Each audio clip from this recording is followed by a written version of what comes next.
back, everyone, to my series Cricutmas in July. All month long, I will be dropping beginner-friendly tutorials that are gonna help you gain some confidence with your Cricut. For today, I am gonna show you guys exactly how I created this large welcome sign. For this project in particular, I will make this into a few different parts. So for today, we are just gonna talk about how to assemble it. As always, I will link all of my materials on my LTK and Amazon storefront. Majority of the materials I did get for this were purchased off Amazon. Starting off strong, we have our two-piece acrylic sheets. They're 24 by 36, and they were very thin to drill, so I really like them a lot. If you also plan on doing your seating charts, definitely go with the 2-pack. You're not going to find a better price for this, especially at this size. Next, we have the removable vinyl, especially if you want to go ahead and sell your signage after. This is just easy to take off once you're done. Then we have this thick ribbed ribbon. Absolutely loved it. It held the sign up well, and the sign is not that heavy, so it was good for this. Then we have this white acrylic paint. I think I bought about 3 or 4 of them, and I gave a few coats on the back. It is very, very hard to find a white acrylic that is not expensive, so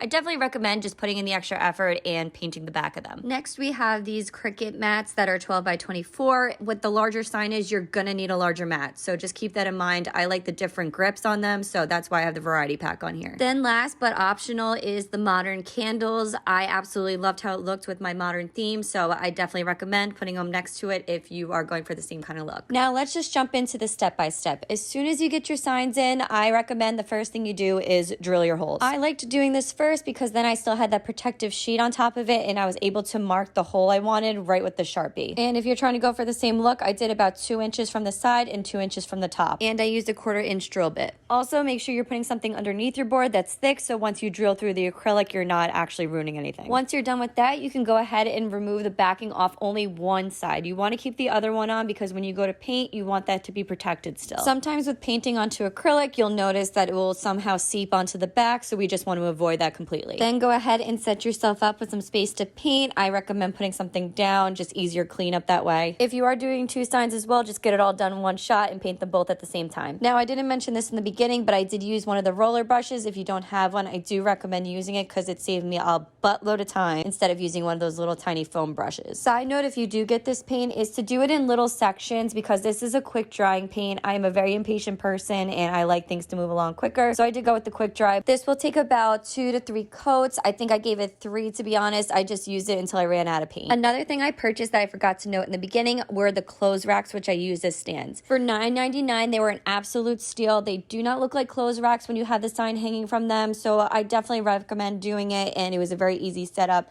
My husband set up all 3 because I used it for both the welcome sign, the seating chart, and our rehearsal dinner sign. So now that the stands are all set and the signs are all painted, we are ready to go ahead and design our signs. Now, whether you purchased your design off Etsy or if you created your own design, you're going to go ahead and set up your Cricut mat. As you can see here, I'm just setting up the removable vinyl onto the 24 by 12 inch mat. I am getting that all prepped. And as you guys have seen by now, this is the design I came up with. If you do want this exact one, it is available for purchase on Etsy. Now, unfortunately, when it comes to larger signs, you do have to kind of slice up your image by sections. I do the slicing process in Design Space, but because this video is running long, I'm not going to add that into this. But if you do want to see that, make sure you're dropping a comment and I will make sure to make another video on that. After your Cricut is done cutting your design and you've done your weeding and you've got your design on your transfer tape, go ahead and put it onto your acrylic. Just make sure it's on the shiny side and not the painted side. It will have an easier time sticking. Finish it off by having the ribbon go through your drilled holes and then tying it up to your stand. And you'll be left with something as simple and as elegant as this. And come back tomorrow for part 2 to our welcome sign where we will be jumping into Design Space.